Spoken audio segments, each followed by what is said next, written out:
بسم اللہ الرحمن الرحیم۔ السلام علیکم۔ Tariq Javed Khokhar advocate law for you channel کے ساتھ چینل کو سبسکرائب کر لیں، لائک شیئر کومنٹس کریں اور اپنی رائے کا اظہار بھی کریں۔ تو ایک بات کر لیتے ہیں جی الیکشن کے حوالے سے۔ آج 8 فروری الیکشن ڈے ہے اور ایک تو اطلاعات کے مطابق جو ہے وہ بہت سارے جو پولنگ سٹیشن ہیں وہ اپنے وقت سے لیٹ انہوں نے ورکنگ سٹارٹ کی ہے۔ مختلف جگہوں سے ویڈیوز آنا شروع ہو گئی ہیں۔ یعنی ایک عملہ جو ہے اس کو پہنچنا چاہیے تھا رات کو اور صبح، یعنی 8 بجے اگر الیکشن کا ٹائم ہے تو 8 بجے پہلا ووٹ کاسٹ ہو جانا چاہیے تھا۔ لیکن جتنے بھی پولنگ اسٹیشن سے خبریں آ رہی ہیں، کہیں پر 9:15، کہیں پر 8:30 اور کہیں پر 9، یعنی آدھا پونا گھنٹہ اور گھنٹہ تاخیر سے الیکشن شروع ہوا ہے۔ یعنی آپ یہ سمجھیں کہ جو الیکشن کا جو ٹائم ہے اس میں سے صبح پہلے وقت ہی گھنٹہ جو ہے وہ ایک دھاندلی کی ابتدا ہو گئی ہے۔ نمبر 2 یہ ہوا ہے کہ جو ایک تو جو فیس کر رہے ہیں کہ کچھ بہت سارے لوگ جن کا ووٹ پہلے کہیں اور تھا، کل کہیں اور تھا اور پھر رات کو کہیں اور، یہ ایک بہت ہی انہوں نے یہ مس مینجمنٹ کیا ہے، غلط کیا ہے۔ اور یہ دھاندلی کا یہ بھی ایک طریقہ ہوتا ہے کہ لوگ اپنا ووٹ ہی ڈھونڈتے پھریں کہ میرا ووٹ کہاں ہے۔ پھر کچھ اطلاعات کے مطابق کچھ اسٹیشنز کے اندر جو ابھی تک کیونکہ ابھی نہیں ہوا تو میڈیا بھی بالکل ہی بند ہے، سروس بند ہے، نیٹ سروس بند ہے، ایون کہ موبائل سروس بھی بند کر دی گئی۔ یعنی مختلف جگہوں سے جو کینڈیڈیٹ ہیں وہ بھی اب بولنا شروع ہو گئے کہ یہ بھی ایک دھاندلی کی ابتدا ہے، کیونکہ نہ تو جو پولنگ ایجنٹس ہیں ان کے ساتھ باہر عوام کا رابطہ ہے، نہ کسی ووٹر سپورٹر کے ساتھ رابطہ ہے، نہ کسی میڈیا کے ساتھ رابطہ ہے۔ تو انہوں نے جس طرح الیکشن کمیشن نے کہا کہ جی ہم نے ایک واٹس ایپ بنا دی، اور واٹس ایپ بنا کے کیا کرنا ہے جب آپ نے نیٹ سروس ہی بند کر دی، اور جب آپ نے موبائل سروس بھی بند کر دی تو پھر واٹس ایپ کا کیا فائدہ۔ تو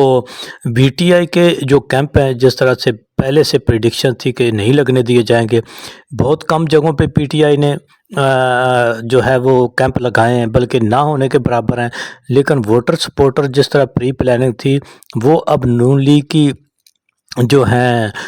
کیمپ وہاں سے پرچیاں بنوا کے اور ووٹ جو ہے وہ اپنی پسند کے امیدوار کو ڈال رہے ہیں۔ تو یہ بھی ایک اچھی اسٹریٹجی ہے۔ دوسری طرف جو ہے پولنگ اسٹیشن کے اندر کچھ لوگ جو گئے ہیں، ان کے اطلاعات کے مطابق انہوں نے یہ کہا ہے کہ اندر ایک ایسا نظام ہے، حالانکہ جو بھی عملہ ہوتا ہے سرکاری عملہ،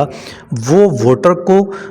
گائیڈ کر رہا ہوتا ہے کہ آپ نے ایسے ووٹ ڈالنا ہے، یہ غلطی نہیں کرنی، وہ غلطی نہیں کرنی۔ ایون کہ کئی جگہ سے یہ اطلاعات ہیں کہ وہ ان کو ووٹرز کو جو سادہ لوگ ووٹ ہیں ان کو پرچی کو فولڈ کرنے کا طریقہ جان بوجھ کر غلط بتایا جا رہا ہے،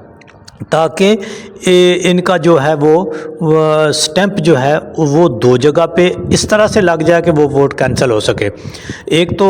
کئی اطلاعات ہیں کہ جی ایک شخص جو ہے اس نے اپنا ووٹ بنوایا، کل پرسوں چیک کیا تو وہ اور جگہ تھا، رات کو کیا اور جگہ، صبح اس نے جب چیک کیا تو اور جگہ۔ یعنی پھر پولنگ سٹیشن کے اندر جا کر وہ کہتے ہیں کہ جی ایک اس جگہ پہ جاؤ، اس جو یہاں پہ جو بیٹھا ہے اس کے پاس جاتے ہیں، یا اس کمرے میں یا کاؤنٹر پہ جو ایک سرکاری ملازم بیٹھا ہے، پریزائڈنگ افیسر یا اس کا عملہ جو ہے جو الیکشن کمیشن کا عملہ ہے وہ بیٹھا ہے، رجسٹر یا اپنا ریکارڈ لے کے اس کے پاس جا، نہیں جی آپ کا ادھر نہیں ہے ادھر جائیں، ادھر جاتے ہیں وہ کہتے ہیں نہیں ادھر نہیں ہے ادھر جائیں، اور پھر اس لائن میں لگ جاتے ہیں۔ جب وہ اس لائن پہ نمبر آتا ہے بندے کا، کہتے ہیں نہیں ادھر نہیں ہے ادھر جائیں۔ تو جب سلسلہ نمبر لکھا ہوا ہے تو پھر اس میں کوئی پرابلم ہی نہیں ہونا چاہیے۔ جب اس میں ووٹر نمبر لکھا ہوا ہے، لسٹیں آپ کے پاس موجود ہیں، تو پھر تو پرابلم ہی نہیں ہونا چاہیے۔ لیکن ووٹرز کو اس طرح سے کنفیوز کیا جا رہا ہے، اور بدقسمتی سے یہ پہلی بار ہے جہاں اداروں کے ٹاپ لیول سے لے کر الیکشن کمیشن سے لے کر اور ہر کوئی جو ہے سرکاری میڈیا اور سب کچھ، وہ الیکشنز کو اور ووٹرز کو کنفیوز کرنے کا کام کر رہا ہے اور پلاننگ کے تحت کر رہا ہے۔ جبکہ واحد جماعت ہے پی ٹی آئی جو لوگوں کو گائیڈ کر رہی ہے، جو ٹاپ لیول سے لے کے نیچے تک وہ عام پبلک کو گائیڈ کر رہی ہے اور کنونس کر رہی ہے۔ یعنی P T I like minded media, YouTuber جن کو یہ کہتے ہیں، یا جو کیا کہتے ہیں کہ جی جس کو آج ریاست جن کو ناپسندیدہ سمجھتی ہے، تو ان کو جو ہے کیا کیا جا رہا ہے، وہ نفرت کا نشانہ بنایا جا رہا ہے، لیکن وہی قومی فریضہ سر انجام دے رہے ہیں۔ قومی فریضہ کیا ہے کہ الیکشن آ رہے ہیں اور قومی ٹی ویز کے اوپر اور یہ جو سرکار سے مراعات لینے والا میڈیا ہے، ان کو چاہیے کہ وہ الیکشن کے بارے میں اشتہارات چلوائیں وہاں سے اور لوگوں کو گائیڈ کریں، لیکن بدقسمتی سے وہاں سے لوگوں کو مس گائیڈ کرنے کی جو ایک کیا کہتے ہیں کہ میڈیا وار چلائی جا رہی ہے، اور پی ٹی آئی کے جو لوگ اور یوٹیوبر ان کو بے شک یہ نفرت سے یوٹیوبر کہتے ہیں، لیکن میں سمجھتا ہوں کہ اس وقت وہ قومی فریضہ سر انجام دے رہے ہیں، لوگوں کو گائیڈ کر رہے ہیں اور الیکشن کے اندر ہونے والی خامیوں کو اجاگر کر رہے ہیں اور الیکشن کو فری اینڈ فیئر بنانے کی وہ کوشش کر رہے ہیں، کمپین کر رہے ہیں اور فری آف کاسٹ کر رہے ہیں، اور یہی پی ٹی آئی کا اور پڑھے لکھے لوگوں کا طریقہ کار ہے، جہاں پہ ان کے اسلام آباد میں جو مرکزی سینٹر ہے وہاں سے بھی وہ ٹرانسمیشن دے رہے ہیں اور مختلف جگہ ان کے ووٹر سپورٹر اور ایجنٹس تک لوگوں کو گائیڈ کر رہے ہیں۔ تو امید کرتے ہیں کہ یہ الیکشن پرامن ہوگا اور پاکستان کے لیے ایک بہتر ثابت ہوگا۔ دیکھتے ہیں کیا بنتا ہے۔ ہمارے ساتھ